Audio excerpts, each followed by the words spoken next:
नमस्कार दोस्तों, story book 12 में आप सभी का स्वागत है। कहानी का अर्थ समझने के लिए पूरा जरूर सुने। तो सुनते हैं। बहू, जरा 2 कप चाय बना दे, इलायची वाली। अदरक मत डालना। आराधना जी अदरक वाली चाय नहीं पीती। और जरा गर्मा गर्म नाश्ता भी बना लेना। कनिका को आज ऑफिस से जल्दी घर आया देखकर सासू माँ यानी सुशीला जी ने फरमान सुनाया। सुशीला जी अपनी सहेली आराधना जी के साथ बाहर लॉन में बैठी थी। बहू कनिका एक बैंक मैनेजर है जो सुबह 8 बजे ऑफिस के लिए निकल जाती है और शाम को 6 बजे घर वापस आती है। कनिका के पति अमित को घर आने में और भी देरी हो जाती है। लगभग 9 या 10 बज जाते हैं क्योंकि वह फील्ड जॉब में है। दोनों की शादी के 2 साल हो गए, लेकिन कनिका आज भी अपनी सास सुशीला जी के साथ सामंजस्य नहीं बैठा पाई। इसलिए वह अपने फैमिली प्लान भी नहीं कर पा रही थी। आज कनिका की तबीयत खराब होने से वह लंच टाइम में ही घर आ गई थी। उसने सोचा था कि थोड़ा आराम करके शाम को अमित के साथ डॉक्टर के पास जाएगी, लेकिन आराम तो छोड़ो, सासू माँ ने ऑफिस से जल्दी घर आने का कारण भी नहीं पूछी और आते ही चाय नाश्ते की फरमाइश कर दी और उसे ना चाहते हुए भी किचन में घुसना पड़ा। कनिका बैग को रूम में रखकर हाथ मुंह धोकर गैस पर चाय चढ़ाई और फ़ोन करके समोसे ऑर्डर कर दिए। चाय बनते बनते समोसे भी आ गए। कनिका चाय का ट्रे लेकर बाहर लॉन में गई। ट्रे में समोसे देखकर सुशीला जी कनिका पर बरस पड़ी। यह क्या, बाहर से समोसे मंगा लिए और ठंडे भी हैं। आजकल की बहुओं को तो काम चोरी की आदत सी हो गई है। आराधना जी के बहू को देख, जब भी मैं जाती हूँ मेरी कितनी सेवा करती है। हमेशा गर्मा गर्म नाश्ता खुद बना कर लाती है और तू है कि अब बाजार से नाश्ता मंगवा लिया। तेरी माँ ने तुझे कुछ सिखाया नहीं क्या? कनिका चाय और नाश्ते की ट्रे टेबल पर रख अंदर आ गई। वह आराधना जी के सामने कुछ बोलना ठीक नहीं समझी। सोची चाय पीकर थोड़ा आराम कर लूं। सिर दर्द और बदन दर्द से उसकी हालत खराब हो रही थी। उसने चाय के साथ ही एक टेबलेट ली और जैसे ही आंखें बंद की ही थी कि कनिका कनिका की आवाज़ उसके कानों में सुनाई दी। जल्दी से वह रूम से बाहर आई। जी माँ, क्या हुआ? कब से आवाज़ लगा रही हूँ, सुनाई नहीं देता क्या? नहीं माँ, वह मेरे सिर में। अच्छा ये सब छोड़ो, आज रात के खाने में पनीर मसाला, भरवा भिंडी और बैगन, मटर पुलाव, आलू के पराठे और ठंड में तो खाने के बाद गाजर के हलवे की तो बात ही कुछ और है। तो ऐसा करना, मीठे में गाजर का हलवा भी बना देना।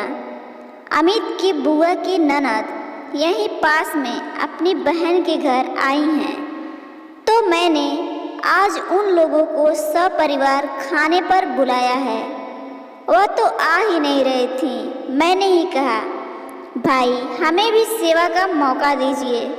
कहाँ आप लोग जल्दी आते हैं, उन्हें भी तो पता चले मेरे स्टैंडर्ड के बारे में। सुशीला जी ने अपना एक और फरमान सुना दिया बिना कनिका की बात सुने।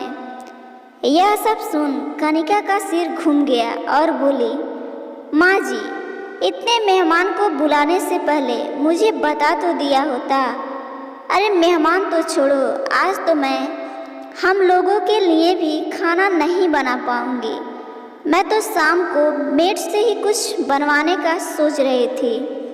क्या मतलब? अब कुछ भी मैं तुमसे पूछ कर करूँगी? यह मेरा घर है, मेरे बेटे ने बनवाया है। और तू कौन होती है मुझे बोलने वाली? मैं जो चाहूँ वह करूँगी, मैं जिसे चाहूँ बुलाऊँगी। मैं ही इस घर की मालकिन हूँ। तुझे नौकरी करने की आज़ादी दी, इसका मतलब यह नहीं है कि तू अपना हुक्म चलाएगी मेरे ऊपर। लेकिन माँ जी, मेरी बात तो सुनिए। क्या सुनूं? मैं ही पागल थी जो मेरे बेटे की बातों में आकर तुझे इस घर की बहू के रूप में स्वीकार किया। सुशीला जी गुस्से में चिल्लाए जा रही थी और कनिका को समझ में नहीं आ रहा था क्या करे, कैसे अपनी बात समझाए। वाह माँ, तो आपको अभी तक इस बात का अफसोस है कि आपने कनिका को इस घर की बहू के रूप में स्वीकार किया और बिना कनिका की बात सुने कि उसने ऐसा क्यों कहा, आज ऑफिस से जल्दी क्यों आ गई, आपने उसे इतना कुछ कह डाला। क्या बात है, आपको बहू की फिक्र नहीं और अपने रिश्तेदारों की फिक्र है।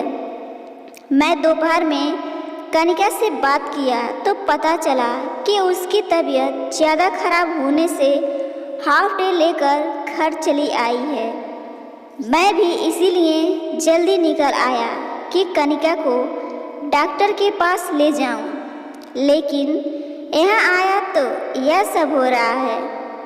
अरे बेटा, तुझे कुछ नहीं पता, यह क्या क्या बोल रही थी। सुशीला जी अमित को अचानक देखकर हड़बड़ा गई थी। मुझे सब पता है माँ, मैंने सब सुना। कभी आप मैं से हम बनकर देखिए, कनिका के सारे दोस्त गुणों में बदल जाएंगे। वह रोज़ हमारा कितना ध्यान रखती है, सुबह ऑफिस जाने से पहले सारा काम करके और शाम को आते समय घर की ज़रूरत का सामान भी लेकर आती है। तुम्हारी दवाइयाँ और डॉक्टर का डेट तो मुझे पता भी नहीं है माँ, वह सब कनिका ही तो देखती है। तो क्या हम उसकी तबीयत खराब होने पर उसका ध्यान नहीं रख सकते? और रही बात गेस्ट की, तो हम आपके सम्मान में कोई कमी नहीं होने देंगे। पराठे और पुलाव मेड से बनवा लेंगे और बाकी मैं बाहर से लेता आऊँगा। लेकिन अभी कनिका को डॉक्टर को दिखाना ज़्यादा ज़रूरी है। और हाँ माँ, मैं से हम तक का सफ़र इतना मुश्किल भी नहीं है कि हम कोशिश भी ना करें। इतना कहकर अमित कनिका को लेकर डॉक्टर को दिखाने चला गया। दोस्तों, क्या मैं से हम बनना इतना मुश्किल है कि आप भूल जाते हैं कि बहू भी इस परिवार का एक अहम हिस्सा है, जिसके बिना परिवार ही पूरा नहीं है। क्या उस हम में उसका कोई स्थान नहीं है?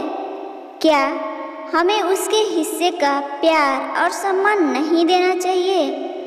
हमें बदलाव लाना होगा। यदि सभी पति इतने समझदार हो जाएं, तो शायद सब कुछ मुमकिन हो सकता है। दोस्तों, यदि आप चाहते हैं इसी तरह की कहानियाँ प्रतिदिन हमारे मोबाइल में आए, तो चैनल को सब्सक्राइब जरूर कर लीजिएगा। धन्यवाद।